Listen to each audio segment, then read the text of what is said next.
Break के बाद स्वागत है दोस्तों आप सभी का आपके अपने पसंदीदा शो मार्केट फर्स्ट में। दोस्तों बाजार की हलचल पर नजर डालने के लिए शनिवार का समय यानी 5 बजे का समय जो होता है वो आपके लिए समय होता है, क्योंकि बाजार के अंदर क्या कुछ खास चल रहा है। बाजार का जो हब है, चाहे वो एजुकेशन का हब हो चाहे वो किसी और चीज का हब हो, उस हब के अंदर क्या कुछ आपके लिए खास है और कहां आपको रखनी है सावधानी, तो इस पर ही बात करेंगे। और इसी की जानकारी देने के लिए आज के मार्केट फर्स्ट शो में हम लाए हैं आपके लिए एजुकेशन स्पेशल शो। और आज हम बात कर रहे हैं स्कूल एजुकेशन पे। हमारे साथ एक्सपर्ट पैनल जुड़ा हुआ है, उनसे लगातार बातचीत के दौर को हम शुरू करते हैं। सिंह साहब, मैं आपका रुख करना चाहूंगा, स्टडी एक्सचेंज प्रोग्राम को लेकर के क्या कहना चाहेंगे आप? स्टडी एक्सचेंज प्रोग्राम को लेकर गवर्नमेंट भी काफी अवेयरनेस फैला रही है और बच्चे जो है कहीं ना कहीं ओवरऑल डेवलपमेंट में स्टडी एक्सचेंज प्रोग्राम का भी कोई रोल देखने को मिला है? दरअसल ये वातावरण चारों तरफ बन रहा है और क्योंकि समाज में बन रहा है, स्कूल्स में बन रहा है, इसलिए गवर्नमेंट का ध्यान भी इधर गया है। निश्चित रूप से ये आने वाले कल की बच्चे तैयारी करते हैं और उसमें स्कूल्स अपनी भूमिका ठीक तरह से निभाएं, इसलिए पूरी तरह से जागरूक हैं, तैयार हैं और वो अपना काम बहुत अच्छी तरह कर रहे हैं। बिल्कुल। मैडम जयश्री पेरीवाल जी, आपका रुख मैं करना चाहूंगा, आप क्या कहना चाहेंगे स्टडी एक्सचेंज प्रोग्राम को लेकर के, क्योंकि आप इंटरनेशनल स्कूल को यहाँ पर मैनेज कर रही हैं जयपुर के अंदर। हर साल एटलीस्ट 50 बच्चे बाहर जाते हैं स्टडी प्रोग्राम में। They go to Stanford, Harvard, NYU, India के, अमेरिका के टॉप, UK के टॉप, वहाँ पर बच्चे 3 वीक्स का प्रोग्राम करके आते हैं। ये निरंतर शायद 8 साल से हम लोग कर रहे हैं and we are seeing the change. एक चेंज होता है जब हम दूसरों से सीखते हैं और हम कुछ उनको सिखाते हैं। हर चीज़ दूसरों से सीखने की नहीं होती है, कुछ सिखाने की भी होती है। और इसका श्रेय कि we want Jaipur to be in the world scenario. Jaipur सिर्फ आर्ट, कल्चर, हेरिटेज के लिए ना जाना जाए, लेकिन एजुकेशन के लिए भी जाना जाए। ये मेरा एक पर्सनल एम्बिशन है, ये मेरी चाह है कि जयपुर एक इंटरनेशनल स्टैंडर्ड पे पहचाना जाए और मैं उसकी एक हिस्सा बन सकूं। बिल्कुल। रीमा जी, आप क्या कहना चाहेंगे स्टडी एक्सचेंज प्रोग्राम को लेकर के? दिल्ली पब्लिक स्कूल का क्या विजन है? जहाँ तक ये प्रोग्राम कंसर्न है, देश विदेश में पढ़ने और पढ़ाने के बाद ये मेरी बहुत एक स्ट्रॉन्ग सोच है कि ये एक world is now a global village, एक ग्लोबल गांव बन गया है पूरा शहर, considering because of the technology development and so on and so fourth. तो बच्चों के लिए स्टडी एक्सचेंज प्रोग्राम्स होना उनके होलसम डेवलपमेंट के लिए बहुत ज़रूरी है। और ये हमारा पूरी कोशिश रहेगी कि हम अपने बच्चों को इंटरनेशनल स्कूल्स, इंटरनेशनल यूनिवर्सिटीज़ का एक्सपोजर दें। नॉर्मली ऐसा होता है कि क्लास 9 ऑनवर्ड्स जो है इंटरनेशनल स्टूडेंट एक्सचेंज प्रोग्राम्स होते हैं। अभी हम ये विजन है और ये सोच है हमारी कि हम प्री प्राइमरी का इंटर स्कूल, इंटर सिटी, इस तरह का एक एक्सचेंज प्रोग्राम ऑलरेडी स्टार्ट कर देंगे। बेस से, फाउंडेशन से बच्चों को आपस में एक दूसरे से सीखने की एक चाह को और एक you know that level of understanding between each other, उसको डेवलप करेंगे। और ग्रेजुअली जैसे जैसे बच्चे बड़े होते जाएंगे, उन्हें पूरा एक विश्व you know on a world level give them an international exposure. Because इतना सारा सब देखने, घूमने, समझने, पढ़ने, पढ़ाने के बाद ये एक बहुत ज़रूरी है, मुझे लगता है कि अपने हर स्कूल के हर बच्चे में मैं ये इंटरेस्ट डेवलप करवा सकूं और वो बच्चा अपने आप को जब भी वेर एवर ही और she goes you know nationally और internationally, he doesn't feel himself और हरसेल्फ आउट ऑफ प्लेस। बिल्कुल दोस्तों, जिस विद्यालय से रीमा जी ताल्लुक रखती हैं वो विद्यालय है अजमेर के अंदर दिल्ली पब्लिक स्कूल। वहां पर किस तरह का शैक्षणिक माहौल है, किस माहौल के अंदर वहां पर बच्चे, भविष्य की जो बुनियाद है जिन्हें हम बच्चे कह रहे हैं, वो तैयार हो रही है, वहां पर एक नजर डालते हैं और आपको सीधे ले चलते हैं अजमेर के दिल्ली पब्लिक स्कूल में, जहां पर पड़ताल करते हैं हम वहां के शैक्षणिक माहौल की कि आखिर वहां पर किस तरह का माहौल है और क्या कुछ सुविधाएं वहां पर दी जा रही है हमारे नौनिहालों को। Ajmer Delhi public school. हर सपने को अपनी आंखों में रखो, हर मंजिल को अपने हाथों में रखो, हर जीत है हमारी, बस अपने लक्ष्य को अपनी निगाहों में रखो। यही सोच लेकर के हमने एक अपना लक्ष्य बनाया है। जब हमने DPS अजमेर इस्टेब्लिश की है, हमारा ये मोटिव है और कोशिश है कि हर बच्चा जो है वो सक्सेसफुल बने। सबसे पहली बात ये है कि जो भी बच्चा हमारे पास आता है, ये हमारा वी स्ट्रांगली बिलीव कि हर बच्चे में काबिलियत है कि वो अचीवर बन सकता है। Every child is unique and is capable. और इसी सोच को लेकर के हम आगे बढ़ना चाहते हैं। हम ये जानते हैं कि हर बच्चा जो है उसकी जो एबिलिटी है, we want to get out that ability of that child, focus on it and make them feel like winners. एक होलसम डेवलपमेंट बच्चे का आज के ज़माने में 21st सेंचुरी में हम लोग रह रहे हैं। 21st सेंचुरी में ये बहुत ज़रूरी है कि हम बच्चे के पूरे डेवलपमेंट के बारे में कोशिश करें, चाहे एकेडमिक हो, कॉग्निटिव हो, मेंटल हो, emotional, social, everything, so the child is happy. यही एक सपना हमने देखा है। और जैसे कि कहा गया है कि हर सपना वो नहीं होता है जो हमें नींद में आता है, सपना वो होता है जो हमें सोने नहीं देता है। और यही सपना है हमारा, और हम पूरी कोशिश करेंगे, पूरी जद्दोजहद के साथ कोशिश करेंगे कि हम इसको अचीव कर सकें।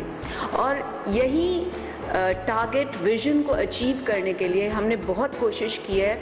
हमारा स्टाफ हमने डिसाइड किया है और सेलेक्ट किया है जिसमें एक्सपीरियंस है, एक्सपर्टीज़ है। इसके अलावा जो स्कूल की लोकेशन है उसकी ambience is like mesmerising surroundings. एक ऐसा शांतिपूर्ण वातावरण है जहाँ बच्चे पढ़ाई के ऊपर फोकस कर सकते हैं, अपने ओवरऑल डेवलपमेंट के ऊपर फोकस कर सकते हैं। इसके अलावा भी बहुत सारी चीज़ें हम प्रोवाइड कर रहे हैं, जैसे कि AC बस फैसिलिटीज़ है, चाइल्ड ट्रैकिंग सिस्टम है, कंपोजिट लैब्स हैं, और अलग तरह के things like archery, like shooting, which we'll introduce in times to come. So gradually, as the development goes of the school, of us and everyone together associated with us, I'm very proud to share कि as far as the beginning is concerned, it has been a very successful beginning.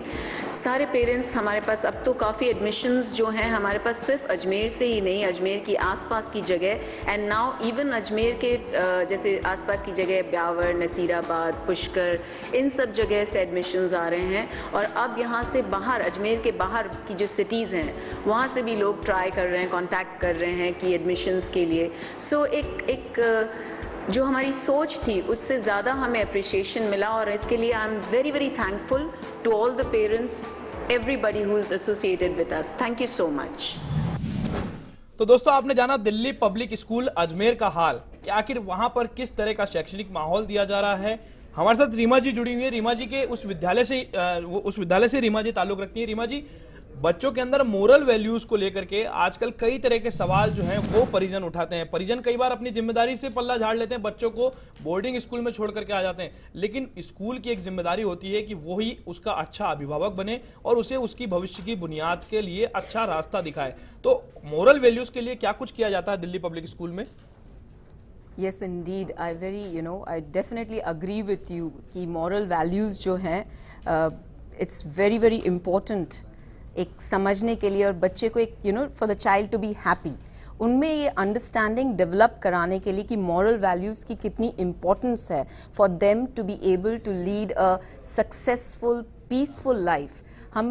हमारी जो teachers हैं उनको हम special counselling दे रहे हैं, हमने special classes की है। We are calling people who are associated in this field, और हम ये चाह रहे हैं कि वो हमारे बच्चों को, हमारी टीचर्स को भी ट्रेनिंग दें और बच्चों को भी दें, बिकॉज और मुझे ये भी लगता है कि इसके अंदर मॉरल वैल्यूज़ की अंडरस्टैंडिंग डेवलप करने के लिए टीचर्स का अपना एक इसकी पूरी कंप्लीट अंडरस्टैंडिंग होना बहुत ज़रूरी है। तो वो जो जैसे कहा गया है, कबीर जी ने कहा है, गुरु गोबिंद दोनों खड़े काके लागू पाए, बलिहारी गुरु आपनो गोविंद दियो मिलाए। So that's the important role that a teacher can play in developing the skills of moral values among students. बिल्कुल, वाकई मोरल वैल्यूज की अपनी एक अहमियत है और शायद भविष्य की बुनियाद को इसकी खासी जरूरत भी आज के समय में महसूस होती है। जयश्री पेडीवाल जी, मैं आपका रुख करना चाहूंगा। बच्चों के अंदर कई तरह की प्रतिभाएं छुपी होती है, लेकिन उन्हें निखारने के लिए, निहारने के लिए, उनको देखने के लिए कि बच्चा आखिर किस क्षेत्र में डेवलप हो रहा है या किस क्षेत्र में उसे सही राह दिखाई जा सकती है, ऐसे बच्चों के लिए क्या कुछ करते हैं आप? प्यार और प्रोत्साहन। हर बच्चा यूनिक है, हर बच्चे में एक प्रतिभा है। अगर हम नहीं पहचान सकते हैं तो वो गलती हमारी है, बच्चों की नहीं। और जहाँ मॉरल वैल्यूज़ का सवाल है, जैसे अगर हम कुछ बच्चों को बनाना चाहते हैं, सिखाना, तो हम वो खुद बने। अगर हम टाइम पर आएंगे तो बच्चे डिसिप्लिन होकर टाइम से आएंगे। अगर हम सच बोलेंगे तो बच्चे सच बोलेंगे, अगर हम आदर और सम्मान करेंगे तो बच्चे आदर सम्मान करेंगे। तो जो कुछ हम चाहते हैं वो पहले हम खुद बने, और जब तक हम बच्चों को उत्साह नहीं बढ़ाएंगे, उसमें जोश नहीं बढ़ाएंगे, उनको अप्रिशिएट नहीं करेंगे, उनकी प्रतिभा शायद कभी आगे आएगी नहीं। तो ये हमारी एक जिम्मेदारी है कि हम बच्चों को देखें, उनको प्यार करें और उनको सम्मान दें। जितना सम्मान हम चाहते हैं पहले हम उनको देना सीखें, और फिर देखिए बच्चे सितारे बनेंगे, आसमान में दूर से चमकेंगे। बिल्कुल, वाकई किसी ने सही कहा है कि जितना दोगे उससे दुगना ही आपको मिलेगा। पीडी सिंह साहब, आपका रुख मैं करना चाहूंगा। राइट टू एजुकेशन को लेकर के सरकार जो है कई तरह की औपचारिकताएं पूरी करती है, बड़े बड़े ऑर्डर जारी करती है, बड़े बड़े फरमान जारी करती है, लेकिन हकीकत में राइट टू एजुकेशन के बारे में आपसे एक नजरिया जानना चाहेंगे कि आखिर राइट टू एजुकेशन की क्या स्थिति है और आपका विद्यालय क्षेत्र में क्या काम कर रहा है। राइट टू एजुकेशन तो समाज की और देश की आवश्यकता है। शिक्षा जिस प्रकार से जन जन तक पहुंचनी चाहिए, कई तरह के कारण रहे कि वो काफ़ी नीचे प्रतिशत में मामला रह गया।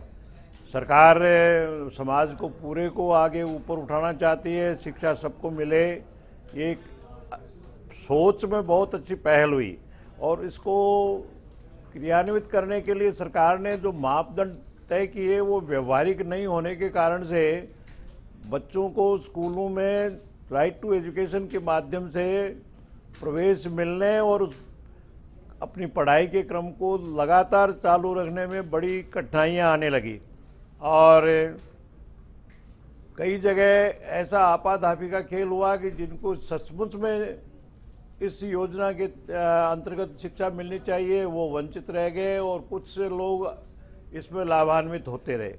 अभी सरकार ने एक नया बीपीएल स्तर के लोगों को इस शिक्षा राइट टू एजुकेशन के तहत शिक्षा मिले एक नया अभियान शुरू किया है, और सचमुच में ये पहले दिन से ऐसा ही होना चाहिए था। लेकिन फिर भी क्योंकि जिनको इस योजना के तहत शिक्षा मिलनी चाहिए उनको जानकारी नहीं है और उनका उस स्तर पर मार्गदर्शन नहीं है। लेकिन पीडी सिंह जी, कहां पर सुधार की आवश्यकता, कहां पर है, सुझाव भी जानना चाहेंगे। ये सचमुच में जहां अशिक्षा है उस वर्ग में ये जानकारी मिले, अवेयरनेस आए कि आपको इस योजना के तहत बिना कुछ खर्च किए हुए सरकार की सहायता से अच्छे स्कूलों में अपने बच्चों को पढ़ाने का मौका मिल सकता है। और हालांकि स्कूल्स तो नियमों का पूरा पालन कर रहे हैं, लेकिन बच्चा जब स्कूल में पहुंचेगा उसके बाद ये जिम्मेदारी शुरू होती है। इससे पहले का क्रम जो है वो सरकार के हाथ में है, तो वो योजनाएं उतनी स्पष्ट नहीं है कि वो जन जन तक व्यापक रूप में पहुंच सके। बिल्कुल, कहीं ना कहीं प्रचार प्रसार की भी कमी होती है और आम लोगों को जागरूक करने की भी कमी होती है। शायद सरकार जो होती है वो कानून बना करके भूल जाती है कि आखिर कौन सा कानून कौन से साल में बनाया था। जब बाद में कानूनी पेचीदगियां होती है, कई तरह के माहौल जब खराब होते हैं, तब जाकर के सरकार की नींद खुलती है। उम्मीद करेंगे सरकार इस कानून में सुधार करेगी। दोस्तों, फिलहाल एक ब्रेक ले रहे हैं, ब्रेक के बाद वापस लौटेंगे, बातचीत को जारी रखेंगे और बातचीत करेंगे और पड़ताल करेंगे एजुकेशन सेक्टर की कि आखिर कौन सा स्कूल है आज का नंबर 1 स्कूल। फिलहाल एक ब्रेक।